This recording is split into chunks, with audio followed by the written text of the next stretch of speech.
Hi all, welcome to part 10 of Junior Lab Assistant Examination Pre-Class Series. Our module 3 class 2 ആണ്. Next topic is other parameters of diagnostic importance. നമ്മൾ last class liver function test നെ പറ്റിയിട്ടായിരുന്നു പറഞ്ഞുകൊണ്ടിരുന്നത്. So next the diagnostic importance of some test. So creatine that is produced from creatine or phosphocreatine metabolism in skeletal muscles, and it is filtered by the kidneys and is an important marker of renal function. Here, increased serum creatine shows reduced glomerular filtration rate and acute kidney injury, chronic kidney disease or CKD. So creatinine is generally a more useful routine marker of kidney filtration than urea. Next is uric acid. That's an end product of purine metabolism in humans, where increased uric acid that denotes the condition hyperuricemia. And gout, renal impairment, increased cell destruction, some metabolic disorders ഈ ഒരു കണ്ടീഷനാണ് നമുക്കത് diagnose ചെയ്യാൻ പറ്റുന്നത്. Decreased ആയിട്ടുള്ള uric acid ആണെങ്കിലും that denotes some liver disorders, certain medications that can be the reason, and for rare metabolic conditions. Next one is serum calcium. Common total serum calcium reference range is approximately 8.5 to 10.5. The exact interval varies by laboratory, and functions are some like bone and teeth formation, muscle contraction, nerve transmission, blood coagulation, and cell signal. Next, hypocalcemia. Hypo എന്ന് പറയുമ്പോൾ കുറവായിട്ടുള്ളതാണ്. Low calcium. ആ ഒരു situation ആണെങ്കിൽ include hypoparathyroidism, vitamin D deficiency, chronic kidney disease, and severe pancreatitis. Symptoms are muscle cramps, tingling, tetany, seizures in severe cases. Next hypercalcaemia കൂടുതലായിട്ടാണെങ്കിൽ അല്ലെങ്കിൽ high in calcium ആണെങ്കിൽ hyperparathyroidism, malignancy, excess vitamin D. So condition symptoms എന്തൊക്കെയാണ്? Weakness, constipation, polyuria, kidney stones, confusion in severe cases. Next serum phosphorus test ചെയ്യുന്നത് എന്തിനു വേണ്ടിയിട്ടാണ്? For checking bone formation, ATP production, adenosine triphosphate, nucleic acid cell membranes, acid base buffering. Increased phosphate ആണെങ്കിൽ എന്താണ് അതിന്റെ reason? Renal failure or hypoparathyroidism, cell destruction. Decreased phosphate ആണെങ്കിൽ that is hyperparathyroidism, vitamin D deficiency and malnutrition. Next is serum magnesium. Magnesium testing എന്തിനു വേണ്ടിയിട്ടാണ്? Required for enzyme reaction അറിയാൻ, neuromuscular function, ATP metabolism, normal cardiac function. Next, hypomagnesemia, that is deficiency of it, malnutrition, malabsorption, diarrhea, and some drugs. Next, hypermagnesemia എന്ന് പറഞ്ഞു കഴിഞ്ഞാൽ കൂടുതലായിട്ടുള്ളതാണ്. So, renal failure, that denotes excess magnesium administration in the body. Last, next is amylase. That's an enzyme that breaks down starch in അല്ലെങ്കിൽ കൊഴുപ്പിനെ സ്റ്റാർച്ചിനെ break down ചെയ്യുന്ന ഒരു enzyme ആണ്. ഏതൊക്കെയാണ്? Major source pancreas and salivary glands. So increased amylase ആയിട്ടുള്ള ഒരു condition എന്താണ്? Acute pancreatitis, salivary gland disease ഒക്കെയാണ് അത് കാണിക്കുന്നത് കൂടുതലാണെങ്കിൽ. So amylase is not specific for pancreatitis, so it's just a symptom. Amylase കഴിഞ്ഞ് വരുന്നതാണ് lipase. Lipase is a pancreatic enzyme that breaks down triglycerides. So lipase കൂടുതലാണെങ്കിൽ നമുക്ക് എന്ത് ഡയഗ്നോസ് ചെയ്യാം? Acute pancreatitis, other pancreatic disorders. Okay, so lipase is generally more pancreas specific than amylase. അടുത്താണ് lactate dehydrogenase or LDH.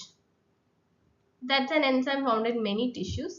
So എന്താണ് അതിന്റെ function? That catalyses lactate to pyruvate. ഒരു catalyser എന്ന് പറഞ്ഞ ഒരു കെമിക്കൽ റിയാക്ഷനിൽ സപ്പോർട്ട് ചെയ്യുന്ന ഒരാളാണെന്ന് വിചാരിക്കാം. ഓക്കെ, ലാക്ടേറ്റിനെ പൈറുവേറ്റ് ആക്കും. Okay, it's a reversible reaction. അങ്ങോട്ടും ഇങ്ങോട്ടും ഏരോ കാണിക്കുന്ന ഒരു ചിഹ്നമാണിത്. ഓക്കെ, അതിൻ്റെ അർത്ഥം എന്താണ്? ഒത്തിരി കുറച്ചുകൂടി നീളമുണ്ട്. ഇങ്ങനെയുള്ളൊരു ചിഹ്നം വന്നാൽ that is reversible reaction. Pyruvate lactate ആയിട്ടും ലാക്ടേറ്റ് പൈറുവേറ്റ് ആയിട്ടും മാറുന്നതാണ്.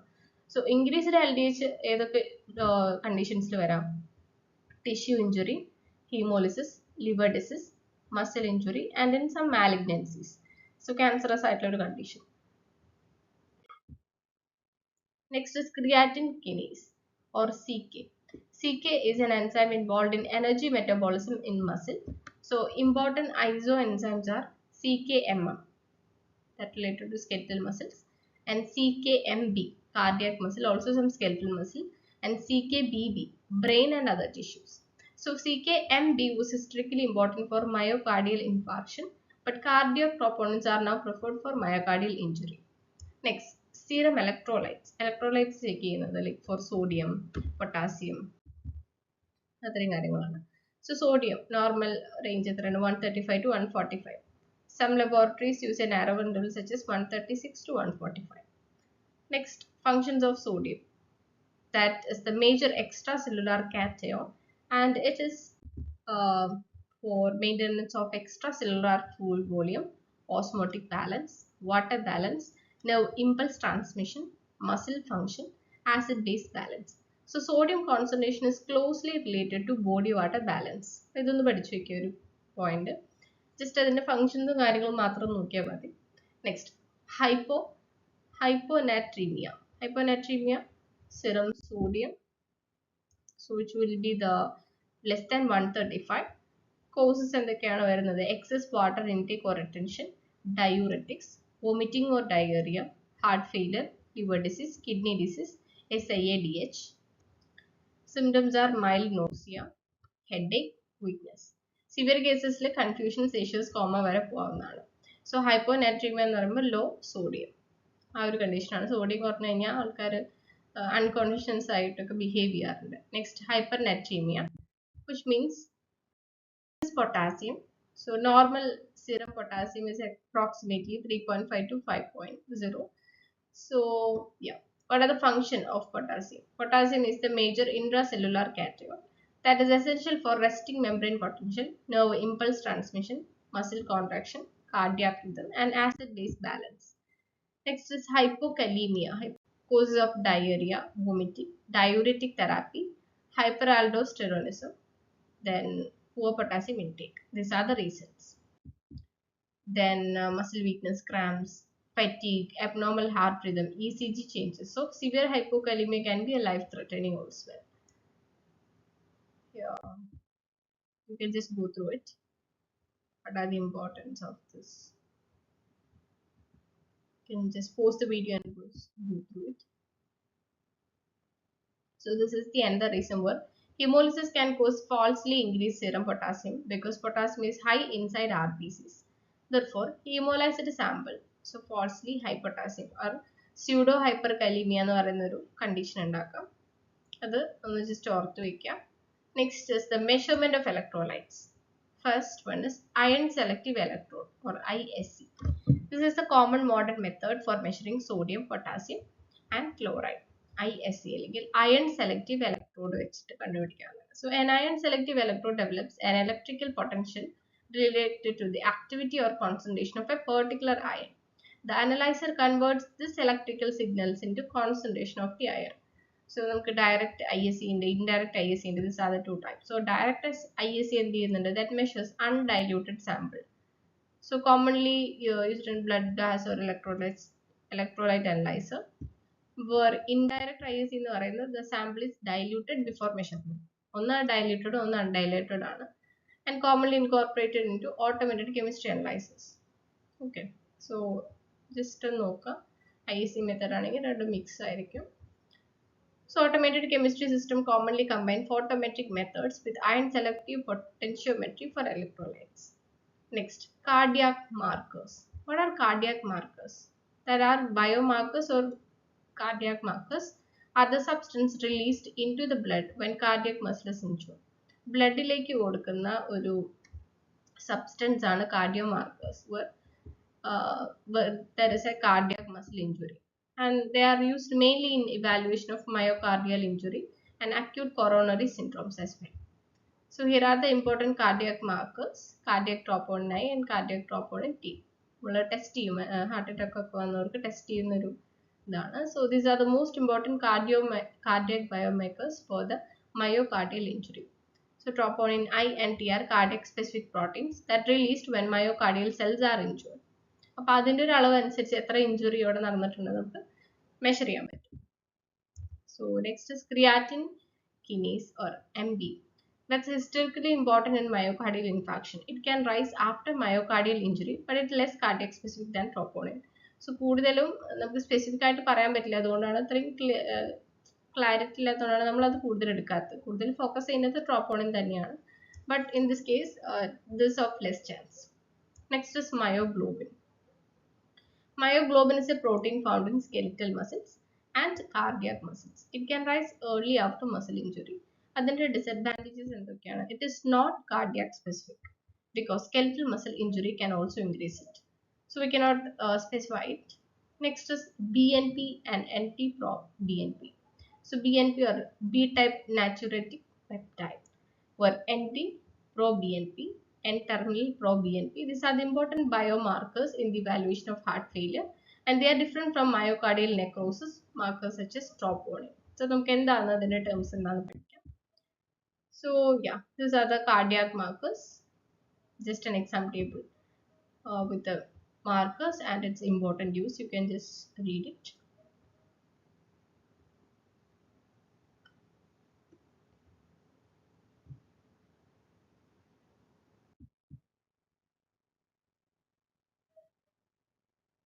Okay. So just ഒന്ന് വായിക്കുക, വീഡിയോ പോസ് ചെയ്തിട്ട്. Next are tumor markers. Tumor markers. So എന്താണ് ഒരു tumor marker എന്ന് പറയുന്നത്? That's a substance found in blood, urine and tissue and other body fluids that can provide information about cancer or response to cancer. നമ്മൾ cancer ആണെന്ന് അറിയുന്നുള്ള അതിനുള്ള പ്രതിരോധം നമ്മുടെ ശരീരത്തിൽ ഡെവലപ്പ് ആകുമ്പോഴാണ് നമ്മൾ അറിയുന്നത്. Okay, so they may be produced by tumour cells itself and normal cells in response to cancer. Where tumor markers are generally not sufficient by themselves to diagnose cancer because benign conditions can also elevate some markers.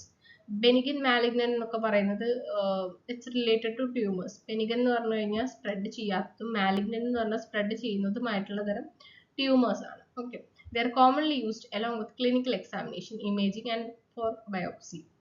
So here are the important tumor markers.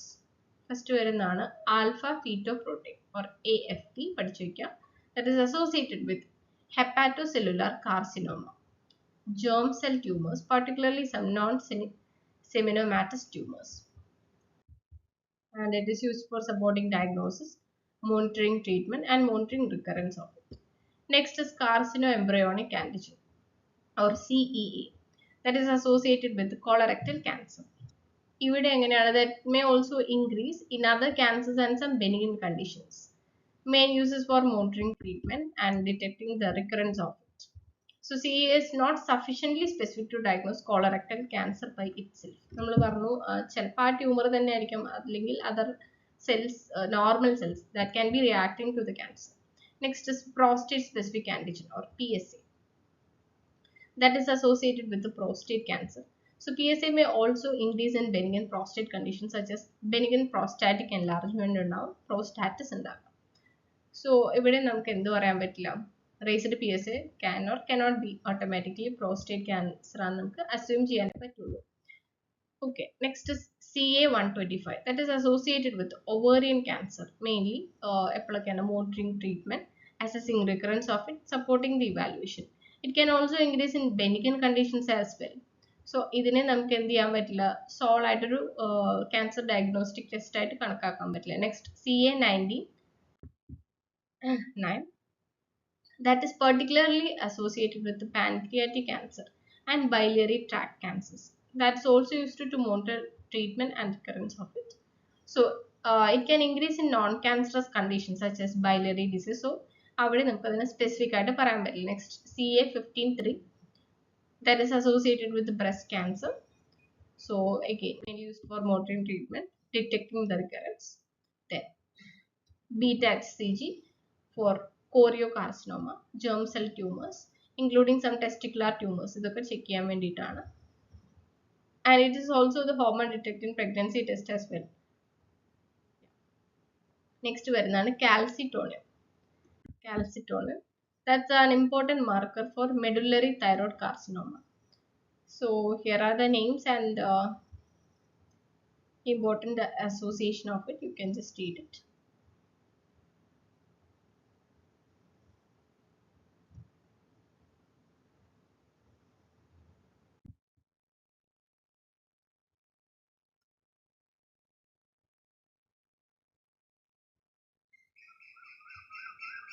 Next, some clinical importance of hormones. What are hormones? Hormones are chemical messengers produced by endocrine glands and transported to target tissues.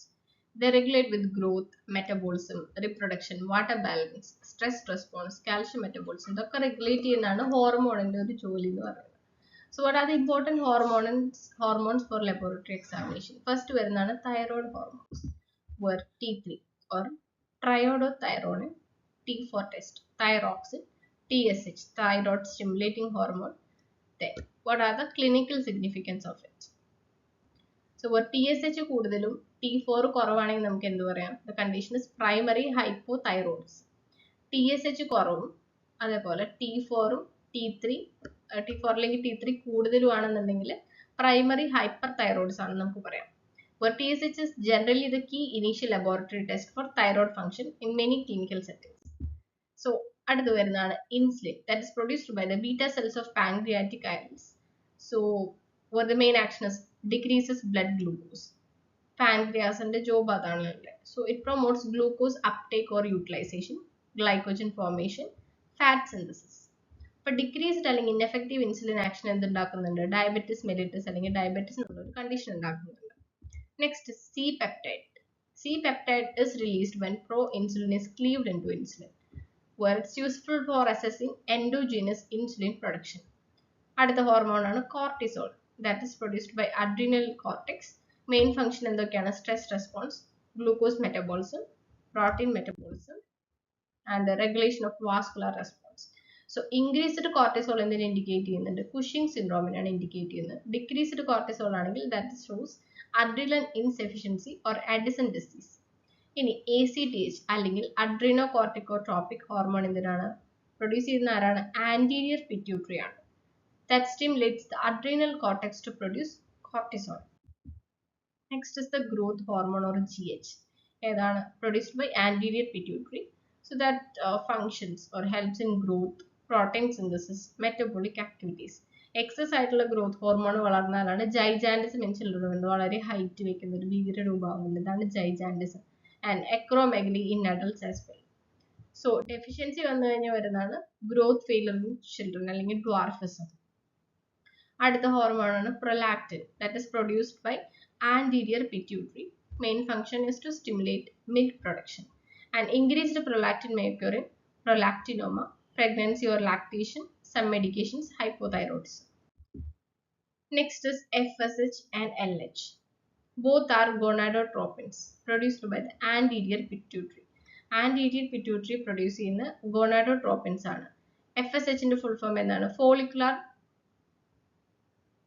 Follicular stimulating hormone. Next, follicular development in females in support ചെയ്യുന്നുണ്ട്. Then spermatogenesis in males as well. So FSH male to female കാണുന്നുണ്ട്. LH എന്താണ്? That is for ovulation and corpus luteum function. Next, testosterone production in males as well. അടുത്താണ് estrogen. Okay, estrogen, that is an important female sex hormone. The development of female reproductive organs, menstrual cycle regulation, and for bone health. Next hormone ആണ് progesterone, that is produced mainly by the corpus luteum after ovulation and later by the placenta during pregnancy. For the preparation and maintenance of endometrium happens and also support in pregnancy. Next വരുന്നതാണ് testosterone, where it can be seen mainly in male sex hormone, that's produced mainly by Leydig cells of testis. Function is male sexual development and spermatogenesis support muscle and bone effects. Next hormone ആണ് HCG അല്ലെങ്കിൽ human chorionic gonadotropin, produced by placental trophoblast. Helps in maintenance of corpus luteum in early pregnancy testing, and also has tumor marker application in selected germ cell tumors. അങ്ങനെ ഒരു function കൂടി അതിനുണ്ട്. അടുത്ത hormone ആണ് parathyroid hormone അല്ലെങ്കിൽ PTH. ആരാണ് secrete ചെയ്യുന്നത്? Parathyroid ഗ്ലാൻഡുകളാണ്. അതിന്റെ function is to increase the serum calcium. It acts on bone. Calcium കുറവാണെങ്കിൽ ബോണിനൊക്കെ ബാധിക്കുന്നു പറയാറുണ്ട്. Kidney, vitamin D metabolism. Next, here is just a comparison table. You can just quickly go through it. We have already discussed it.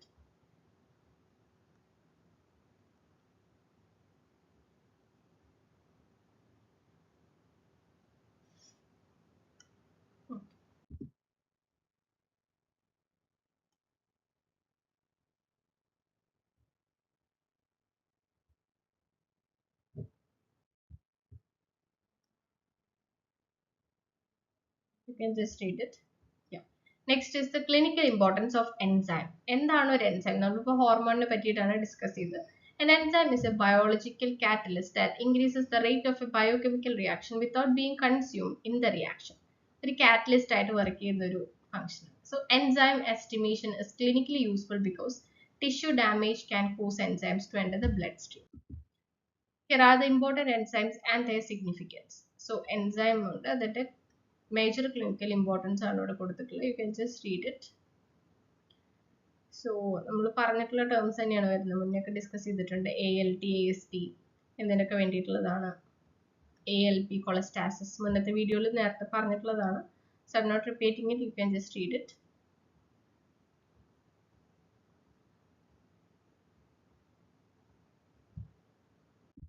Okay. Next. Next is automation in biochemistry. So what does automation in biochemistry means? Or the laboratory automation. Automatic analyzer എന്നൊക്കെ നമ്മൾ പറയാറുണ്ടല്ലേ, നേരത്തെ വീഡിയോസിലൊക്കെ പറഞ്ഞു. So here automation means using instruments and computer controlled systems to perform laboratory processes with minimal manual intervention.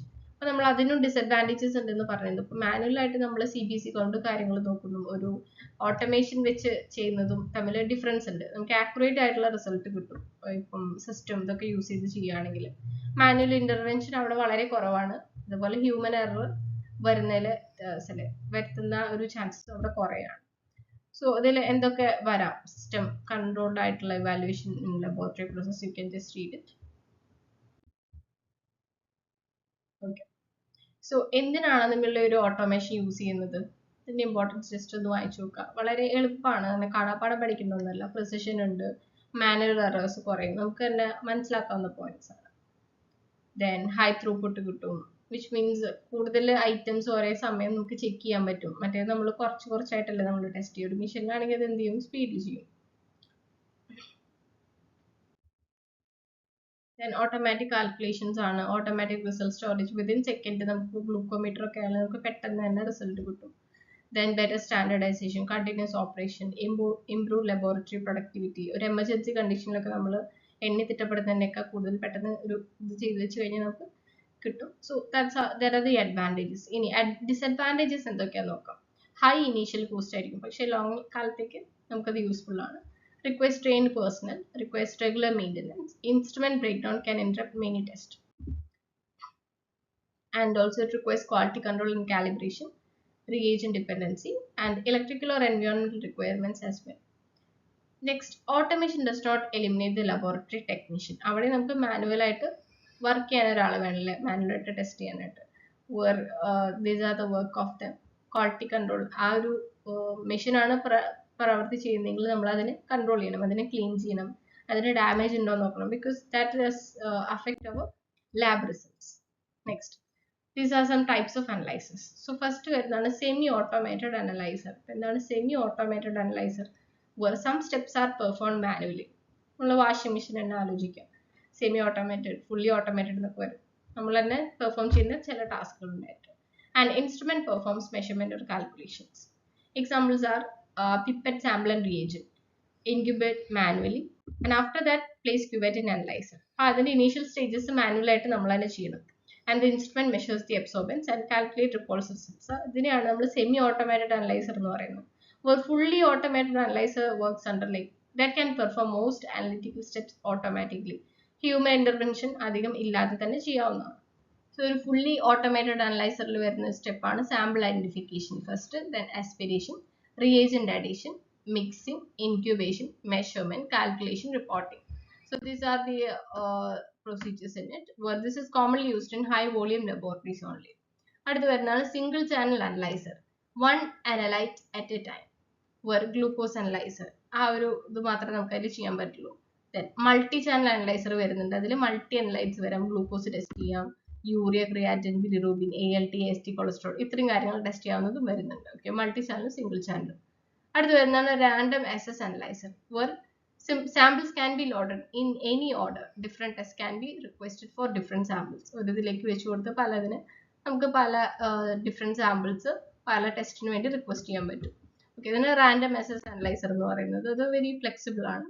അടുത്ത് വരുന്നതാണ് batch analyser, where samples are processed in batches.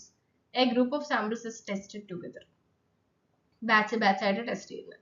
അടുത്ത് വരുന്ന wet chemistry analyzer, where reagents are in liquid form and sample and liquid reagents are mixed and reaction is measured.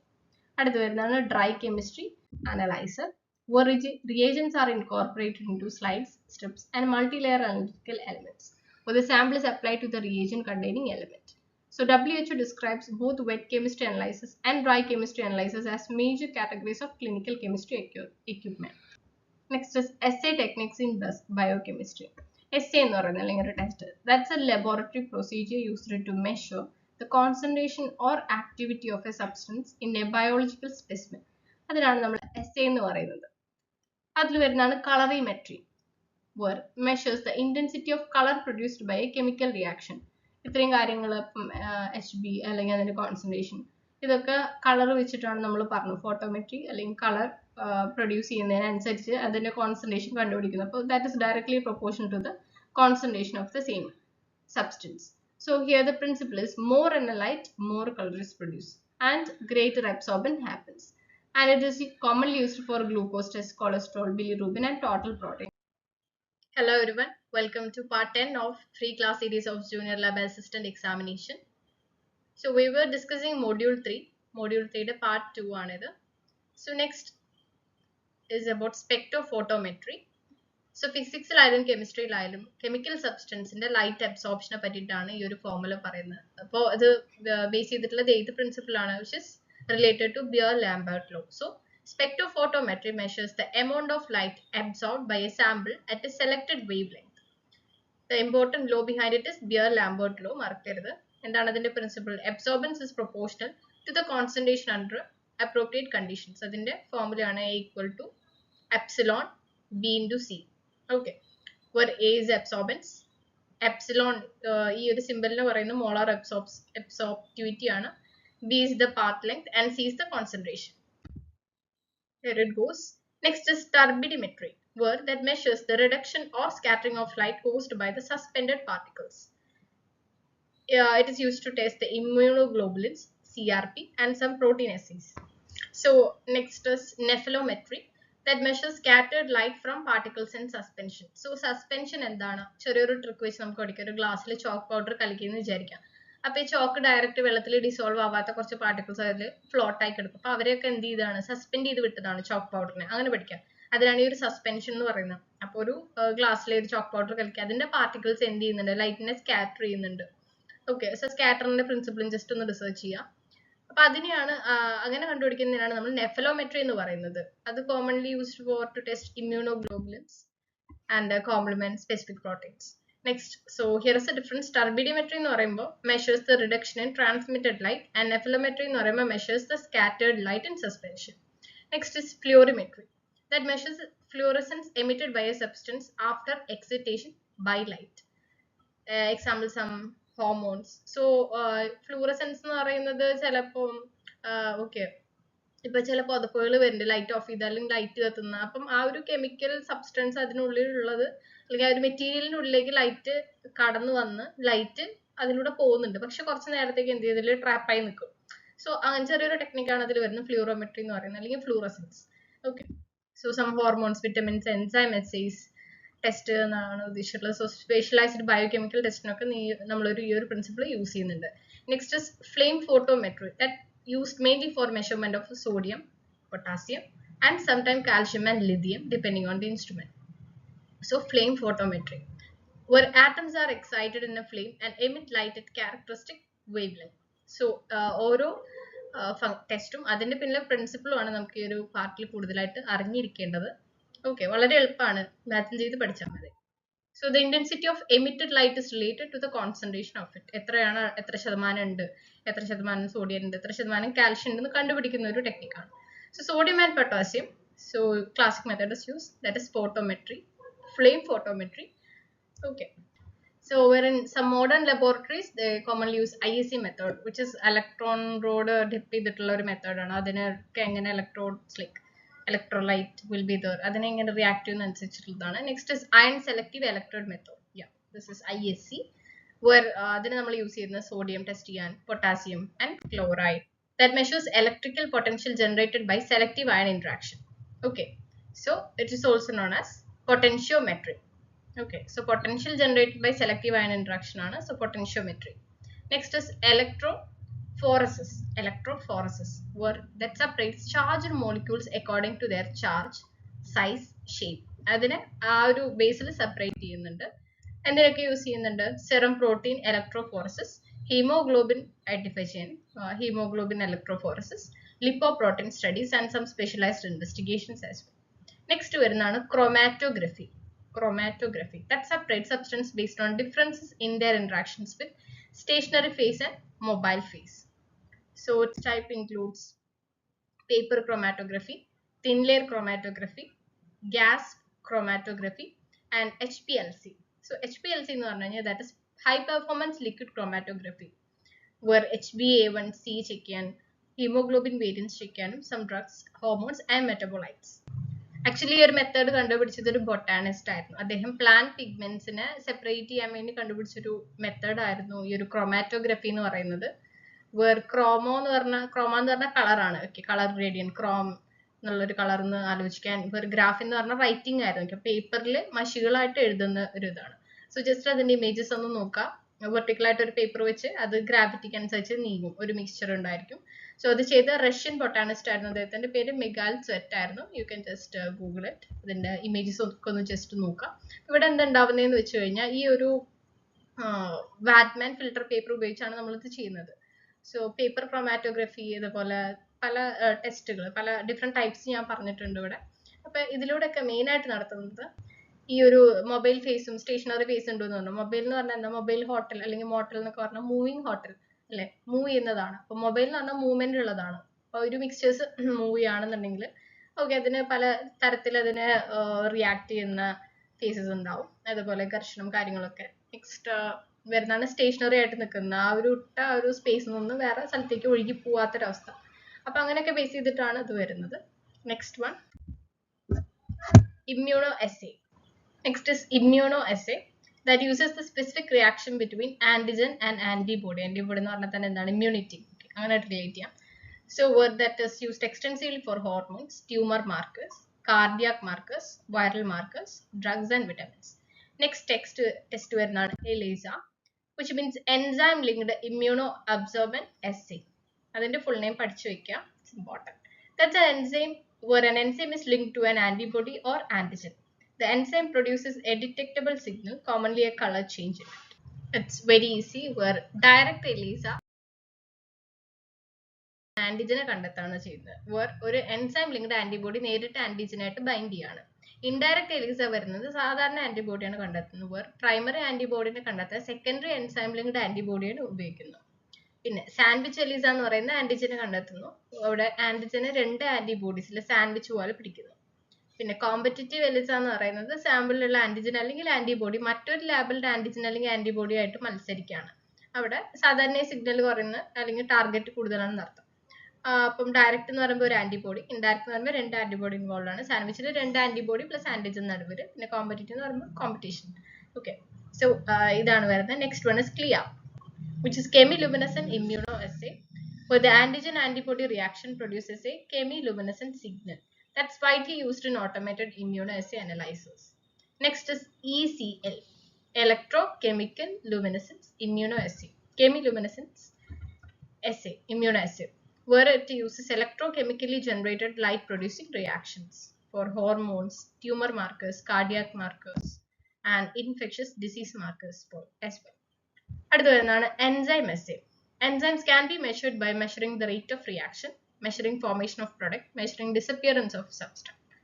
So the important concept is for enzyme assays, the result is commonly expressed as unit per liter. Next is point of care testing. What is POCT? നമ്മൾ ഈ ഒരു term മുന്നേ പറഞ്ഞിട്ടുണ്ടായിരുന്നു. Point of care testing means diagnostic testing performed at or near the location where the patient is receiving care, rather than sending the specimen to a distant central laboratory. So WHO notes that POCT can be performed near the point of patient care and can help with the rapid treatment decisions. So what are the examples of POCT? For glucose, We need glucometer. പെട്ടെന്നുള്ളതാണ് ലാബിൽ അയച്ച് ഒരു immediate patient എവിടെയാണോ treat ചെയ്യുന്നത് ആ ഒരു സ്ഥലത്ത് തന്നെ test ചെയ്യാന്നുള്ളതാണ്. And for blood gases, portable blood gas analyzer, HB test ചെയ്യാം, portable HB analyzer, pregnancy, urine pregnancy test immediate ആയിട്ട് ചെയ്യുന്നതാണ്. Cardiac markers, portable troponin testing items. So I think it will take 4 to 6 hours. Next, infectious disease rapid diagnostic test. For WHO, essentially diagnostic materials include portable or point of care platforms for tests such as blood gases, lactate, and immunoassays. അപ്പോൾ ഈ ഒരു POCT advantage എന്താണ്? പെട്ടെന്നൊരു രോഗീനെ ER അല്ലെങ്കിൽ emergency ഡിപ്പാർട്ട്മെന്റിലേക്ക് കൊണ്ടുവന്നാൽ sugar chicken lab method ആണോ കൂടുതലും glucometer ഉപയോഗിച്ച് കുത്തി പെട്ടെന്ന് ടെസ്റ്റ് ചെയ്യുന്നതാണ്. വിതിൻ സെക്കൻഡ്സ് നമുക്ക് റിസൾട്ട് കിട്ടും. So that's advantages. അത് പഠിക്കാൻ എളുപ്പമാണ്. You can just go through it. Rapid result വരുന്നു. Immediate clinical decision making, useful in emergency department, useful in ICU, ambulance, remote or rural areas. Okay, that reduces time between specimen collection and result. What are the disadvantages of POCT? എന്തായിരിക്കാം നമുക്ക് തന്നെ ഊഹിക്കാം അല്ലേ? ലാബിന് അത്ര accurate ആയിരിക്കും ഇല്ല. And also higher cost per test in some settings, operator dependent errors, limited test menu, quality control can be difficult, where connectivity or data management problems, requires regular calibration and quality assurance. So okay, so POCT does not mean no quality control, but POCT requires training, internal quality control, external quality assessment where applicable, and proper documentation, maintenance, slot or reagent monitoring. അപ്പം proper ആയിട്ട് കൊണ്ടു നടന്നാൽ we can get accurate results, but we are not generalizing it like ഒരു low cost ആണ് low quality ആണ് നമുക്ക് അങ്ങനെ generalise ചെയ്യാൻ പറ്റില്ല. But there are different factors in it. Okay, next is just a comparison between central laboratory versus POCT. Okay, point of care contact testing, laboratory അയച്ചിട്ടുള്ള testing തമ്മിലുള്ള ഡിഫറൻസുകളാണ്. You can just read it.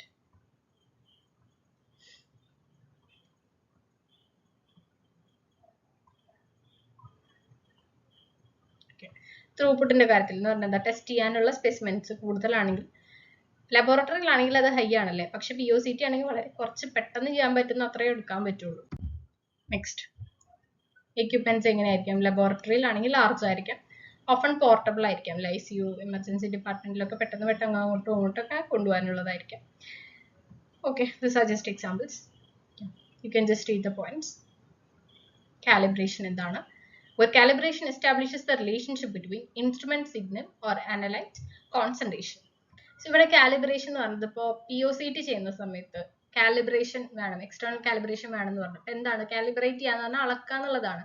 ഇപ്പൊ ഒരു ഹോസ്പിറ്റലിൽ പോയി നിങ്ങളുടെ ഷുഗറിന്റെ level ഒരു 90 ഉള്ളെങ്കിൽ അതൊരു 135 അല്ലെങ്കിൽ 200 ആയിട്ട് കാണിച്ചു കഴിഞ്ഞാൽ എന്താണ്, ആ മെഷീൻ തെറ്റാണ്. അപ്പൊ അങ്ങനെയുള്ള ഒരു ആക്യുറസി ശരിയാക്കുക എന്നുള്ളതാണ്. ഒരു എക്സാമ്പിൾ പറഞ്ഞു എന്ന് മാത്രം. അതാണ് കാലിബ്രേഷൻ കൊണ്ട് ഉദ്ദേശിക്കുന്നത്. ആ മെഷീനിലെ അല്ലെങ്കിൽ എക്യുപ്മെന്റിലെ ആക്യുറസി കറക്റ്റ് ആയിട്ട് വെക്കാം, അത്രേ ഉള്ളൂ. So we need A quality control team.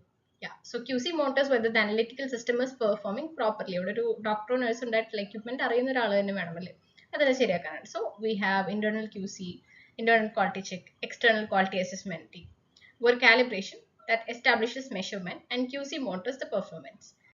Next is black, that contains reagent but no analyte or sample, and that is used to correct for reagent or background absorbance, wherein standard or calibrator that contains non-concentration of the analytes that's used for calculation or calibration. Next is test that contains patient specimen. അടുത്ത topic ആണ് STAT.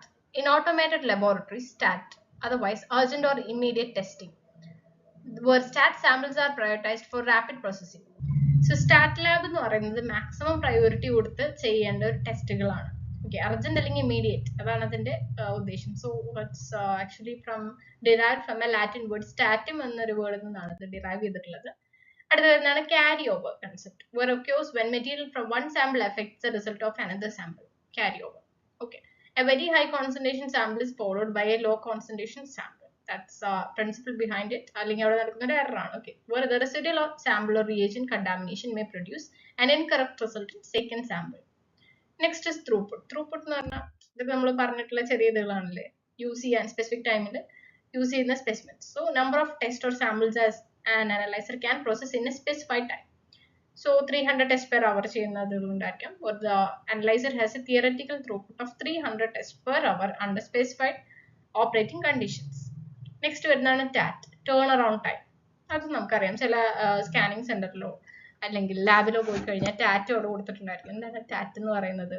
ഈ ഒരു result blood നിങ്ങൾ കൊടുത്ത് എത്ര സമയത്തിനുള്ളിൽ result നിങ്ങൾക്ക് കിട്ടും എന്നുള്ളത് ഒരു എസ്റ്റിമേഷൻ ഉണ്ടായിരിക്കും. ഇപ്പോൾ കൾച്ചർ ചെയ്യാൻ വെക്കുന്നതും അല്ലെങ്കിൽ ഇപ്പോൾ ഷുഗർ നോക്കാനും പ്രഗ്നൻസി ടെസ്റ്റ് നോക്കാനൊക്കെ ഇന്ന സമയങ്ങളുണ്ട്.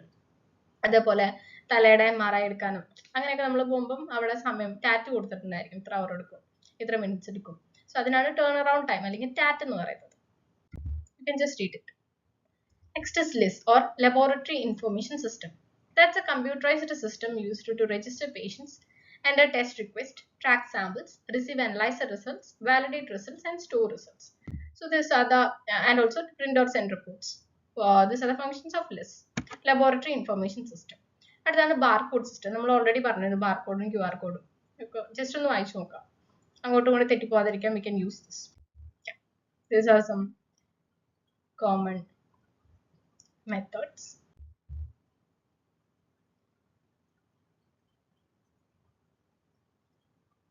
അപ്പം അതിന്റെ കോഡുകളൊക്കെ ഒന്ന് ജസ്റ്റ് നോക്കുക.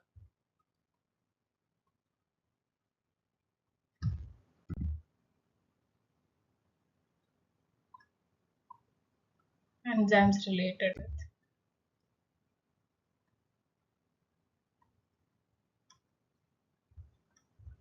automation options.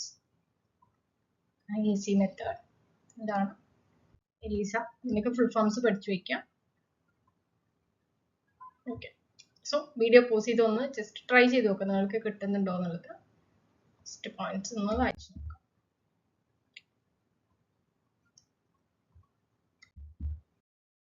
Thank you all for watching this video.